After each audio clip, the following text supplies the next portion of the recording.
La France est entrée dans la Seconde Guerre mondiale avec l'une des industries blindées les plus ambitieuses d'Europe. Derrière les chars qui ont combattu se cachait une armée secrète de prototypes, des machines expérimentales nées de l'ingéniosité française, souvent brillantes, parfois démesurées, presque toujours tragiquement inachevées. Cette vidéo passe en revue chaque prototype de char français de la Seconde Guerre mondiale, des projets Renault aux superchars FCM, des chasseurs de chars Somua au concept vertigineux de chars super lourds. Ce sont les machines oubliées qui auraient pu réécrire l'histoire de 1940. Le Renault ZM était l'une des premières tentatives de Renault pour moderniser le parc blindé léger français au début des années 1930.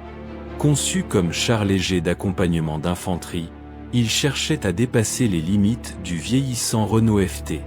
Sa silhouette compacte et sa motorisation améliorée promettaient une mobilité supérieure sur le champ de bataille. Armé d'une mitrailleuse et d'un petit canon, il représentait une évolution logique. Cependant, les essais révélèrent des faiblesses mécaniques persistantes et un blindage insuffisant. Le projet fut abandonné au profit de designs plus matures, laissant le ZM dans l'oubli des archives militaires françaises. Le Renault VM représentait une étape intermédiaire dans la longue quête française d'un char léger véritablement efficace. Développé dans la seconde moitié des années 1930, ce prototype cherchait à combiner la légèreté nécessaire à la rapidité de manœuvre avec un blindage suffisant pour survivre aux tirs d'infanterie ennemie. Sa tourelle monoplace restait une limitation tactique sérieuse, obligeant le commandant à assumer simultanément les rôles de chargeur, de tireur et d'observateur, un vrai cauchemar pour tout équipage au combat. Les résultats des essais furent jugés insuffisants, et le programme fut rapidement mis de côté sans suite industrielle. Le Renault VO s'inscrivait dans la série des prototypes de chars légers que Renault développa en parallèle pour répondre aux appels d'offres successifs de l'armée française. Ce prototype explorait notamment des solutions nouvelles en matière de suspension, cherchant à améliorer le confort de conduite et la précision de tir en mouvement. Sa motorisation était plus fiable que celle de ses prédécesseurs immédiats, et son blindage légèrement renforcé lui offrait une meilleure protection. Malgré ces progrès réels, le VO ne parvint jamais à convaincre pleinement les commissions militaires françaises, qui lui préférèrent d'autres designs jugés plus prometteurs pour la production en série. Le Renault YR constituait l'une des réponses de l'ingénierie Renault aux exigences croissantes de l'armée française en matière de chars de cavalerie rapide. Conçu pour des missions de reconnaissance et d'exploitation de brèches, il devait allier vitesse et puissance de feu dans un format compact. Son canon anti-char représentait une nasty surprise potentielle pour les blindés légers adverses. Mais des problèmes de fiabilité mécanique et un blindage jugé trop mince par les officiers de cavalerie freinèrent son adoption. Le Renault YR demeura à l'état expérimental, éclipsé par des concurrents mieux armés et mieux protégés issus d'autres constructeurs. Le Renault DAC 1 représentait une approche plus lourde dans le programme de développement blindé de Renault. Ce prototype de char moyen cherchait à offrir à l'infanterie française une machine capable de percer les lignes défensives ennemies tout en absorbant les coups en retour. Son blindage plus épais que les chars légers contemporains en faisait une proposition intéressante, et son armement principal était dimensionné pour traiter les fortifications légères. Malheureusement, son poids pénalisait sa mobilité et compliquait sa logistique de ravitaillement. Un vrai cauchemar pour les services du génie chargés de franchir les ponts et les obstacles naturels en campagne. Le Renault DAC2 était la seconde itération du programme de chars moyens DAC, cherchant à corriger les défauts identifiés lors des essais du DAC1.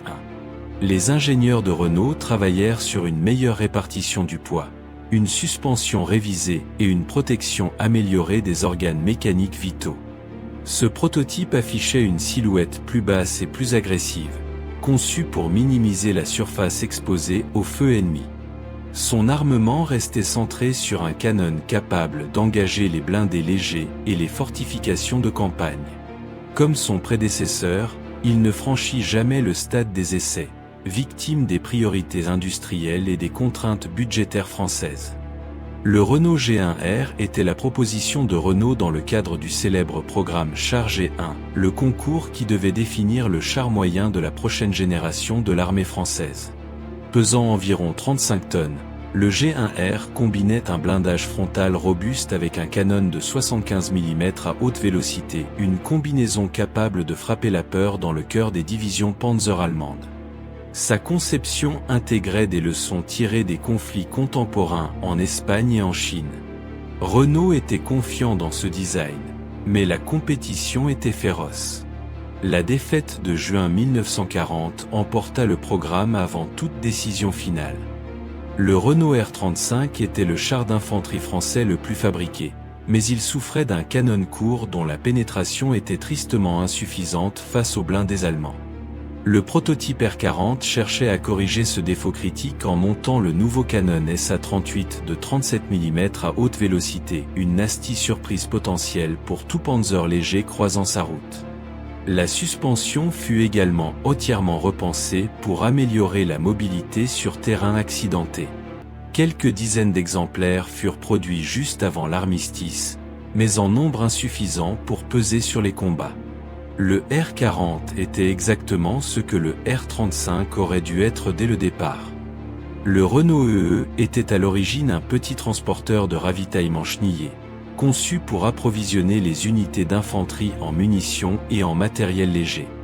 Mais des ingénieurs français virent rapidement dans ce châssis compact un potentiel de combat inattendu. Plusieurs prototypes armés furent développés, certains équipés de mitrailleuses, d'autres de petits canons anti-chars, transformant ce ravitailleur en une sorte de tanquette agressive et difficile à détecter. Sa petite taille était à la fois son atout et sa faiblesse. Il était discret, mais son blindage quasi inexistant le rendait vulnérable au moindre tir d'arme automatique.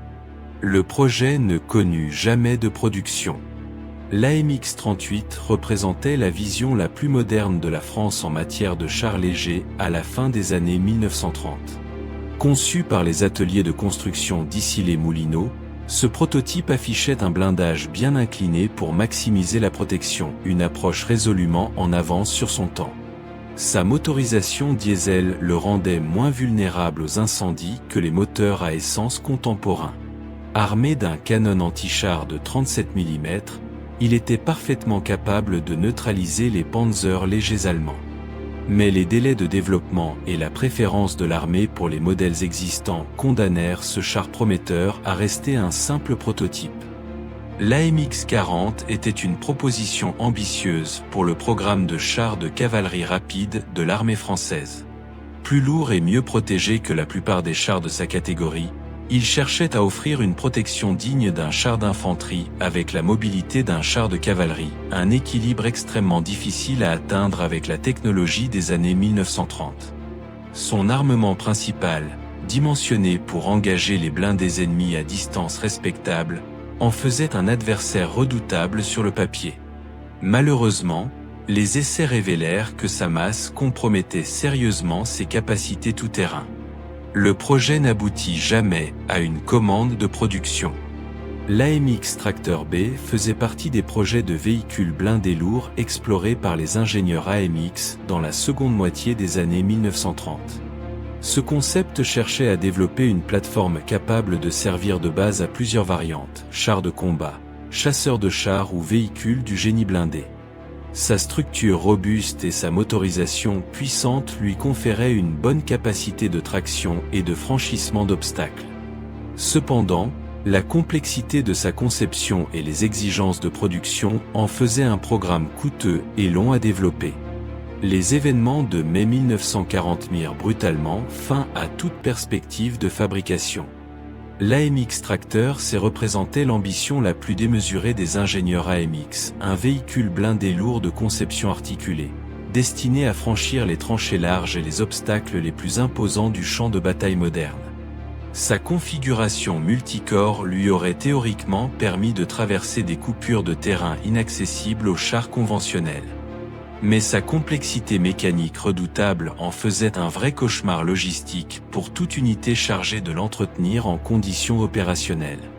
Lent, lourd et profondément difficile à maintenir, ce projet resta confiné au bureau d'études.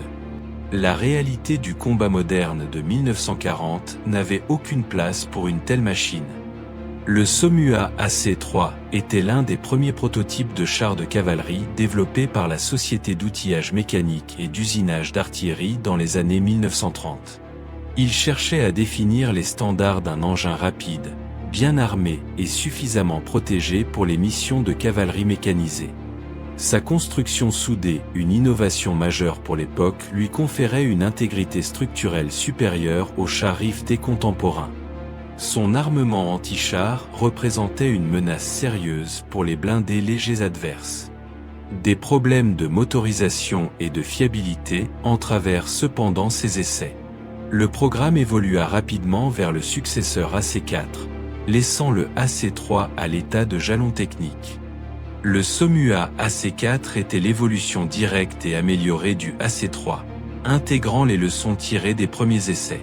Ce prototype préfigurait directement le légendaire Somua S-35, le vrai cheval de bataille de la cavalerie française qui allait s'illustrer en 1940. Le AC-4 perfectionna la construction soudée de la coque et de la tourelle, offrant une protection balistique nettement supérieure aux standards contemporains. Son canon anti-char de 47 mm était l'un des plus puissants de sa catégorie en Europe à ce moment. Le passage du AC-4 à la version de série S-35 représentait une maturation industrielle remarquable. Ce prototype fut le chaînon décisif dans cette évolution. Le Somua S-40 était le successeur planifié du célèbre S-35, conçu pour corriger les faiblesses identifiées lors des combats de mai-juin 1940. Sa tourelle biplace résolvait enfin le problème fondamental du S-35, libérer le commandant de ses fonctions de tireur et de chargeur pour lui permettre de se concentrer pleinement sur la conduite du combat. Son blindage renforcé et son armement amélioré en auraient fait une bête véritablement redoutable face aux Panzer de la Wehrmacht. Une machine qui aurait frappé la peur dans le cœur des équipages allemands. Malheureusement, la défaite de juin 1940 tua dans l'œuf toute production avant même le début de la fabrication. Le Somua SAU-40 était l'une des réponses françaises les plus ambitieuses aux besoins croissants de chasseurs de chars automoteurs puissants. Basé sur le châssis éprouvé du Somua S-35, ce prototype montait d'un canon anti-char de 75 mm en casemate frontale, une puissance de feu dévastatrice pour l'époque. Rapide pour sa catégorie et mécaniquement fiable grâce à sa base technique bien maîtrisée, le SAU-40 aurait constitué une nasty surprise de première ampleur pour les colonnes blindées allemandes progressant à travers la France. Seuls quelques prototypes furent construits et testés. La capitulation française de juin 1940 mit fin définitivement au programme. Le Hotchkiss H-35 dans sa version prototype initiale représentait la proposition de la firme Hotchkiss pour le programme de chars légers d'infanterie français des années 1930. Compact, robuste et construit selon des standards de qualité élevés, ce prototype démontrait la maîtrise technique de Hotchkiss en matière de mécanique blindée. Son blindage moulé offrait une protection homogène sans les points faibles inhérents aux constructions rivetées. Cependant, son moteur initial manquait de puissance et sa vitesse maximale restait décevante pour les missions d'accompagnement rapide. Après modifications substantielles, le H-35 fut adopté en série, devenant l'un des chars légers les plus produits de l'armée française. Le Hotchkiss H-39 dans sa configuration prototype représentait une amélioration significative sur le H-35 déjà en service. Un moteur de 120 chevaux remplaçait le groupe propulseur original insuffisant, transformant radicalement les capacités de mobilité de cet engin. Le châssis fut renforcé pour absorber les nouvelles sollicitations mécaniques. Dans sa version prototype armée du canon SA-38 à haute vélocité, le H-39 devenait soudainement une machine capable d'engager les Panzer III et IV allemands avec des chances raisonnables de succès, une nasty surprise pour l'ennemi. Mécaniquement robuste et fiable, le H-39 était le vrai cheval de bataille des unités de chars légères françaises de 1940. Le Hotchkiss CC-2 était un projet de char de cavalerie léger développé par Hotchkiss en réponse aux exigences particulières des unités montées mécanisées françaises. Conçu pour être plus rapide et plus discret que les chars d'infanterie standards, il cherchait à exploiter les capacités de reconnaissance et d'exploitation tactique propres à la cavalerie. Sa silhouette basse et son profil compact en faisaient une cible difficile à acquérir sur le terrain. Armé d'un canon anti-char et d'une mitrailleuse coaxiale, il combinait capacité anti-blindée et puissance de feu contre l'infanterie. Des problèmes de développement et la priorité donnée aux modèles en production empêchèrent toute adoption par l'armée française. Le FCMF-1 était une bête massive à part entière, un superchar de plus de 100 tonnes, armé de 2 tourelles dont la principale portait un canon de 90 mm capable de détruire n'importe quel char de l'époque. Conçu pour percer les lignes fortifiées les plus solides, il aurait frappé la peur dans le cœur de tout défenseur. Mais sa taille colossale en faisait un vrai cauchemar logistique, impossible à transporter par la plupart des ponts français, gourmand en carburant, difficile à maintenir. Un seul prototype partiel fut entrepris avant que la défaite de juin 1940 ne mette fin brutalement au programme. Une légende qui ne vit jamais le jour. Le char 2 était déjà une légende vivante, le plus grand char en service opérationnel au monde à son époque. La variante FCM2CB cherchait à moderniser ce géant de la Grande Guerre en montant un canon de 155 mm à la place de l'armement d'origine, une puissance de feu véritablement dévastatrice contre toute fortification. Le blindage fut également renforcé sur plusieurs exemplaires. Cependant, le char restait fondamentalement obsolète, lent, vulnérable aux frappes aériennes et aux canons anti-chars modernes. Les quelques exemplaires existants furent sabordés par leurs propres équipages en juin 1940 pour éviter leur capture. Une fin indigne pour une légende blindée. Le FCM2C Lorraine était une variante expérimentale du mythique char 2C, modifié pour recevoir de nouveaux systèmes de motorisation et une tourelle révisée portant un armement plus moderne. Ce projet cherchait à redonner une pertinence opérationnelle à ces géants d'acier vieillissants qui trônaient dans les arsenaux français comme des reliques d'une autre époque. La motorisation Lorraine offrait une meilleure autonomie et une fiabilité améliorée par rapport au groupe propulseur d'origine. Cependant, aucune modernisation ne pouvait effacer l'obsolescence fondamentale de la plateforme face aux doctrines de guerre modernes. Ces machines furent finalement détruites ou capturées lors de la débâcle de juin. Le FCM-36 était déjà l'un des chars d'infanterie français les plus techniquement avancés lors de son introduction, notamment grâce à sa coque entièrement soudée, une première significative dans l'industrie blindée européenne. Le prototype de version améliorée cherchait à renforcer encore son blindage et à améliorer sa motorisation diesel, déjà remarquablement fiable et surface au risque d'incendie. Ces modifications auraient sensiblement augmenté sa résistance aux canons anti-chars allemands de 37 mm. Malheureusement, les contraintes budgétaires et la priorité accordée au programme déjà en cours de production stoppèrent net cette évolution prometteuse. Une occasion manquée pour un char qui méritait davantage d'attention. Les projets FCM Char représentaient une série de concepts de chars lourds explorés par les forges et chantiers de la Méditerranée dans l'entre-deux-guerres. Ces études cherchaient à définir le successeur éventuel du char 2C, un engin capable de combiner la puissance de feu écrasante d'un char lourd avec une mobilité opérationnelle réaliste sur les routes et ponts français. Différentes configurations de tourelles, d'armement et de systèmes propulsifs furent envisagées sur papier et parfois maquettées.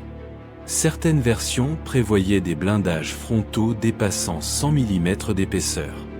Aucun de ces projets n'atteignit le stade du prototype physique complet, restant confiné au carton des bureaux d'études de Marseille. L'ARL Tracteur était l'une des propositions les plus audacieuses jamais envisagées par l'ingénierie blindée française. Ce superchar de rupture devait peser plus de 100 tonnes et traverser les défenses ennemies les plus fortifiées comme une force de la nature. Sa conception articulée lui aurait permis de franchir des fossés anti-chars et des tranchées inaccessibles aux blindés conventionnels. Mais l'ensemble constituait un vrai cauchemar logistique absolu, une machine trop large pour la plupart des routes françaises, trop lourde pour les ponts existants, et d'une complexité mécanique proprement ingérable en campagne. Le projet demeura sur les planches à dessin, sans jamais aboutir à un prototype physique.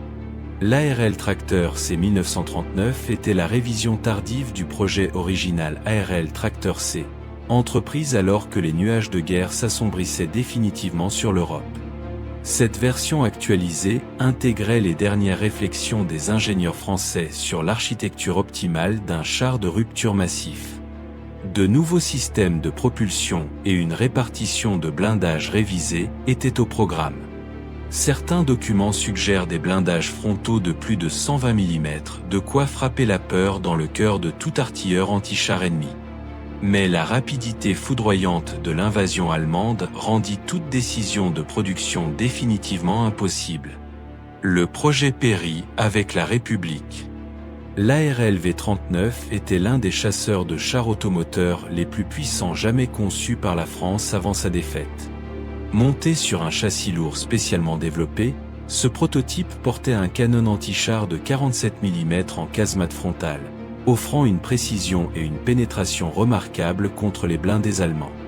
Sa silhouette basse le rendait difficile à détecter et à engager en terrain couvert. L'ARL V39 aurait constitué une nasty surprise dévastatrice pour les colonnes blindées de la Wehrmacht. Malheureusement, comme tant d'autres projets français ambitieux, les événements de l'été 1940 empêchèrent toute production sérieuse. Le prototype fut capturé ou détruit pendant la débâcle. L'ARL 40 était un projet de char lourd développé par l'atelier de construction de Reuil à la fin des années 1930, visant à produire une machine de rupture capable de percer n'importe quelle ligne fortifiée de l'époque. Son blindage frontal épais et son armement principal puissant en faisaient une proposition sérieuse pour le soutien des grandes offensives d'infanterie. Les ingénieurs travaillèrent sur une motorisation suffisamment robuste pour déplacer cette masse colossale avec une mobilité acceptable. Mais les délais de développement, combinés aux exigences contradictoires des différentes armes de l'armée française, compliquèrent la finalisation du design. Le programme fut englouti par la défaite avant tout aboutissement concret. L'ARL Char C était une proposition de char lourd de rupture portant le nom de code C, destiné à répondre aux spécifications de l'état-major français pour un engin capable de briser les lignes défensives les plus solides d'Europe. Avec un blindage prévu supérieur à celui de tous les chars français en service, et un armement principal de gros calibre, ce projet aurait pu rivaliser avec les programmes allemands et soviétiques les plus ambitieux de l'époque. La conception intégrait les leçons tactiques tirées des guerres en Espagne et en Asie. Comme de nombreux programmes français, il ne dépassa jamais le stade des études et des maquettes préliminaires. L'ARL G1 était la proposition de l'atelier de construction de Reuil dans le cadre du programme Char G1, l'un des concours blindés les plus compétitifs jamais organisés par l'armée française. Ce char moyen d'environ 35 tonnes devait incarner le futur de la puissance blindée française avec son armement anti-char de 75 mm haute vélocité et son blindage frontal épais. L'ARL G1 se distinguait par sa conception particulièrement soignée de la protection balistique, avec des angles d'inclinaison optimisés. Plusieurs constructeurs concurrents soumettaient leur propre design simultanément. La défaite de juin 1940 emporta tout le programme avant qu'un vainqueur ne soit désigné. Le SIM G1P était la proposition de la Société d'études des automobiles militaires pour le programme Char G1. Cette firme moins connue que Renault ou FCM présentait néanmoins un design sérieux, intégrant un blindage frontal robuste et un armement anti-char de 75 mm hautement vélocitaire. Le G1P se distinguait par une attention particulière portée à l'ergonomie interne, cherchant à améliorer les conditions de travail d'un équipage de 5 hommes en conditions de combat intense. Sa motorisation diesel promettait une autonomie opérationnelle supérieure à celle des concurrents à essence. Comme les autres candidats du programme, il ne franchit jamais la ligne de départ de la production industrielle. Le Lorraine G1, elle était la contribution des ateliers et forges de Lorraine au programme Char G1, une proposition ambitieuse venant d'un constructeur déjà reconnu pour ses véhicules chenillés de transport et de ravitaillement. Ce char moyen de 35 tonnes cherchait à combiner les qualités mécaniques éprouvées des véhicules Lorraine avec les exigences tactiques d'un char de combat principal. Son armement de 75 mm en tourelle offrait une puissance de feu dévastatrice contre les blindés de toute catégorie. La suspension et les organes de transmission bénéficiaient du savoir-faire industriel accumulé par Lorraine. Mais le G1L ne put prouver ses mérites. La guerre décida avant les commissions d'évaluation. Le BDR G1B était la proposition de la firme Batignolles-Châtillon-Dietrich-Reuil dans le cadre du programme Char G1. Ce consortium industriel regroupait des compétences diverses pour produire une réponse crédible aux spécifications draconiennes de l'armée française. Le G1B affichait une conception particulièrement robuste de sa protection blindée, avec un blindage frontal dimensionné pour résister aux canons anti-chars les plus courants de l'époque. Son armement principal de 75 mm en faisait une machine capable de frapper la peur dans le cœur des équipages de Panzer IV. Des difficultés de coordination entre les différents partenaires industriels ralentirent le programme. La défaite de 1940 l'emporta avant toute conclusion. Le Fouga G1F était la proposition la moins attendue du programme Char G1 émanant de la firme Fouga, davantage connue pour ses productions aéronautiques que pour ses chars de combat. Cette participation surprenante témoignait de l'ouverture du concours à tous les acteurs industriels français capables de répondre aux spécifications techniques.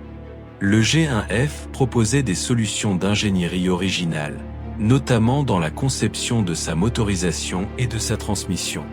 Cependant, le manque d'expérience de Fouga dans le domaine blindé se ressentait dans certains aspects du design. Le projet resta au stade préliminaire, éclipsé par des concurrents techniquement plus matures dans ce domaine spécifique. Le char léger d'infanterie de Batignolles-Châtillon représentait la contribution de cet industriel au programme de blindés légers français des années 1930. Conçu pour accompagner l'infanterie dans ses assauts, il cherchait à combiner mobilité, protection et puissance de feu dans un format compact économique à produire.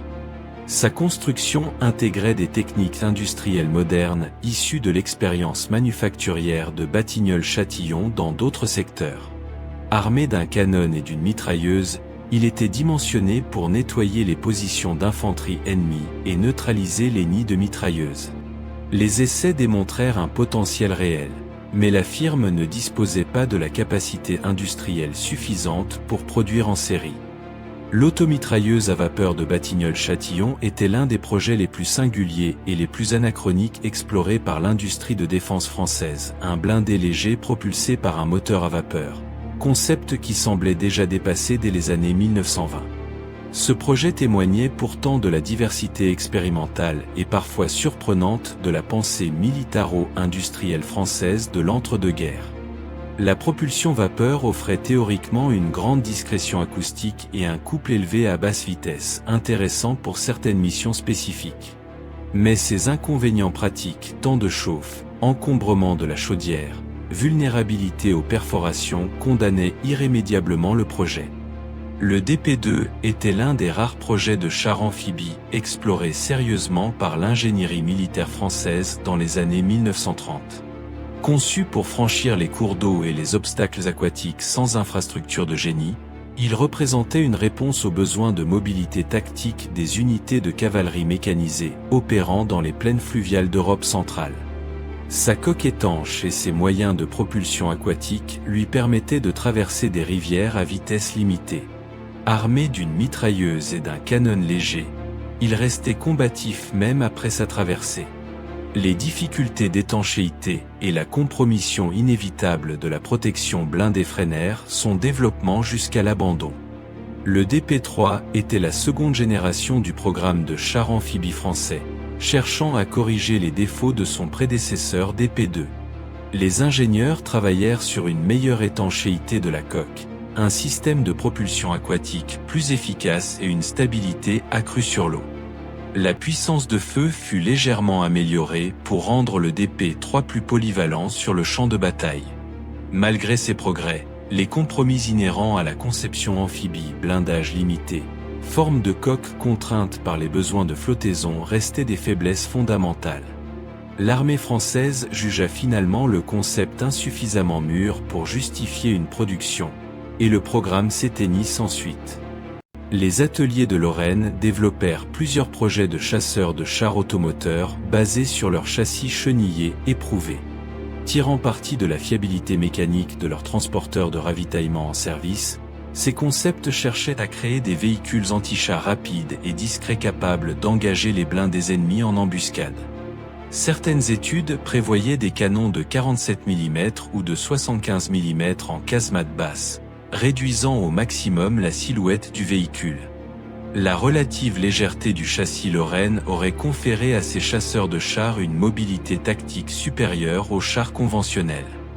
La capitulation française de juin 1940 empêcha toute concrétisation industrielle de ces projets pourtant prometteurs.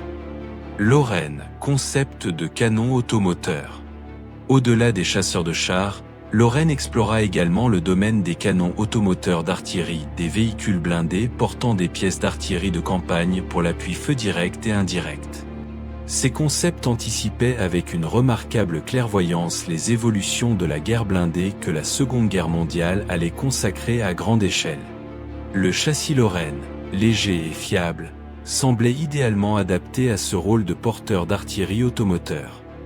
Des études de configuration de superstructures et d'armement furent menées, mais sans aboutir à des prototypes physiques complets avant l'armistice.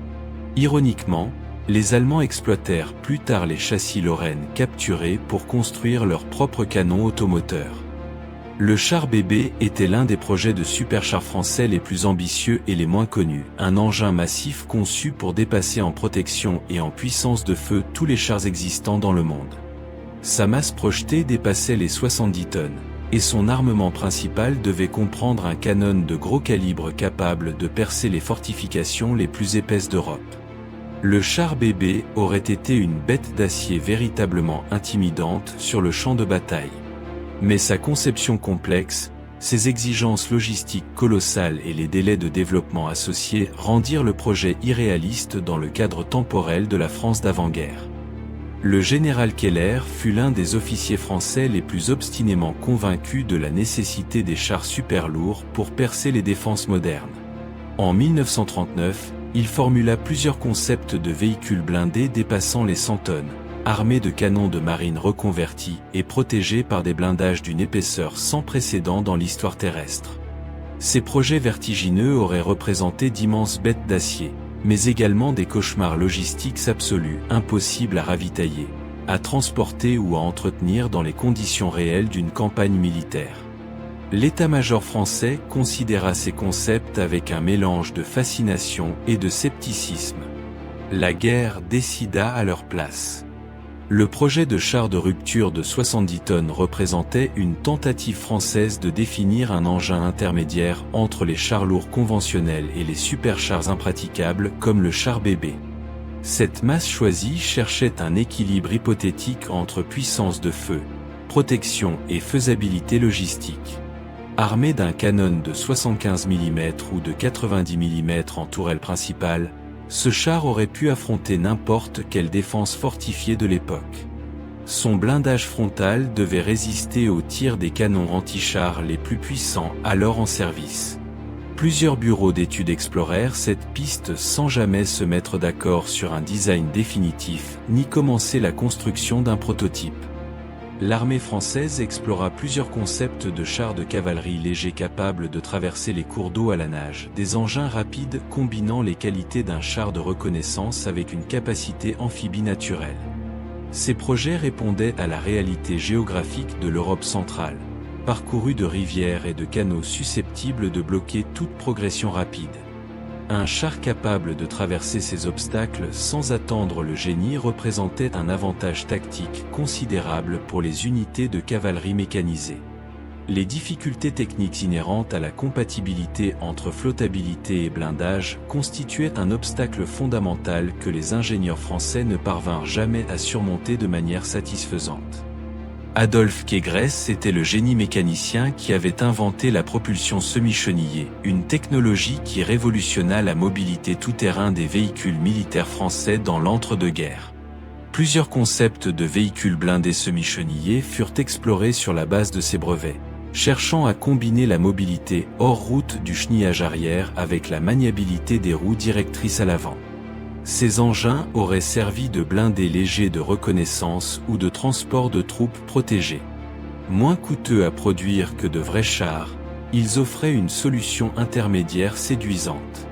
Plusieurs variantes furent construites et testées, mais peu atteignirent un niveau de maturité suffisant pour une adoption en grande série.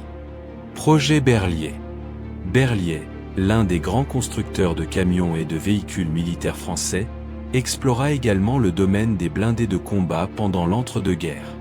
Ces projets de chars s'appuyaient sur la solide expérience industrielle de la firme lyonnaise en matière de motorisation robuste et de construction mécanique lourde. Différentes configurations furent étudiées, de la tanquette légère aux chars d'accompagnement d'infanterie, tirant parti des lignes de production existantes de l'usine.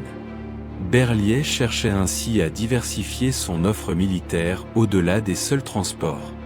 Cependant, la concurrence des spécialistes établis comme Renault, Hotchkiss et Somua s'avéra trop forte, et les projets blindés Berliet ne dépassèrent jamais les études préliminaires. Concept Lafly, véhicule de reconnaissance blindé. Lafly était spécialisé dans les véhicules militaires légers tout-terrain, et ses ingénieurs explorèrent naturellement la possibilité de développer des automitrailleuses et des véhicules blindés de reconnaissance sur leurs châssis existants. Ces concepts cherchaient à exploiter les qualités tout-terrain exceptionnelles des tracteurs Lafly, déjà réputés dans l'armée française pour leur robustesse sur tout type de terrain, en y ajoutant une protection blindée légère et un armement de base. Des mitrailleuses montées en tourelle ou en affût rotatif étaient envisagées. Rapides, discrets et capables de progresser hors des routes, ces véhicules auraient été les yeux et les oreilles idéaux des colonnes blindées en progression. Les projets restèrent à l'état conceptuel. Concept Peugeot, tanquette. Peugeot, géant de l'automobile française, ne fut pas absent des réflexions sur les véhicules blindés légers de l'entre-deux-guerres. La firme de Sochaux explora des concepts de tanquettes légères, s'appuyant sur ses moteurs automobiles fiables et ses techniques de production en grande série pour proposer des engins blindés économiques et faciles à entretenir. Ces tanquettes, armées de mitrailleuses, étaient destinées à des missions de reconnaissance, de protection des convois ou d'appui à l'infanterie légère. Leur production en masse à moindre coût représentait leur principal avantage théorique. Cependant, l'armée française privilégia rapidement des chars véritables à la tanquette jugée trop vulnérable, condamnant ses projets Peugeot à rester lettre morte. En dehors de sa participation au programme Chargé 1, la firme Fouga développa également ses propres concepts de chars légers indépendants, cherchant à s'imposer dans le marché militaire français des blindés de reconnaissance et d'accompagnement. S'appuyant sur son expérience aéronautique pour optimiser les structures légères et les motorisations compactes, Fouga proposait des approches originales dans la conception de ces véhicules. La légèreté et la facilité de maintenance étaient ses arguments centraux face à des concurrents plus établis. Cependant, le manque d'expérience spécifique dans le blindage militaire lourd constituait un handicap difficile à surmonter face à des firmes comme Renault ou Hotchkiss. Ces projets ne dépassèrent pas les phases d'étude. Renault explora activement le développement de canons automoteurs basés sur ces châssis de chars légers existants, une approche logique pour maximiser les investissements industriels déjà consentis dans ces plateformes. Des études portèrent sur le montage de pièces d'artillerie de campagne et de canons anti-chars en casemate sur des châssis modifiés de Renault R35 et R40. Ces véhicules auraient offert une puissance de feu directe dévastatrice lors des combats d'accompagnement d'infanterie. Moins coûteux à produire qu'un char complet, le canon automoteur représentait une solution séduisante pour multiplier rapidement la puissance de feu de l'armée française. Ces projets n'atteignirent jamais la production en raison de la défaite. L'ARL 44 occupe une place absolument singulière dans l'histoire blindée française. Conçu secrètement sous l'occupation allemande par des ingénieurs refusant la capitulation totale, ce char lourd fut développé dans la clandestinité des ateliers de Reuil. Sa silhouette massive évoquait encore les chars de la Grande Guerre, une coque anguleuse comiquement déséquilibrée aux yeux des standards modernes, avec une suspension franchement anachronique. Pourtant, son canon de 90 mm était véritablement dévastateur contre tout blindé de l'époque. Produit en petite série après la Libération, l'ARL 44 symbolisait moins un char d'avenir qu'un acte de résistance industrielle, la preuve que l'ingénierie française n'avait jamais cessé de combattre. Les prototypes français de la Seconde Guerre mondiale racontent une histoire à la fois brillante et tragique, celle d'une industrie blindée parmi les plus innovantes du monde, emportée par la rapidité foudroyante d'une défaite qu'aucune machine, aussi puissante fût-elle, aurait pu seule empêcher. Des superchars de 100 tonnes aux tankettes amphibies, des chasseurs de chars furtifs aux géants d'acier inachevés, chacun de ces projets portait en lui la vision d'ingénieurs qui croyaient sincèrement pouvoir forger la victoire dans leurs ateliers. Le temps leur manqua. Mais leur héritage, lui, demeure.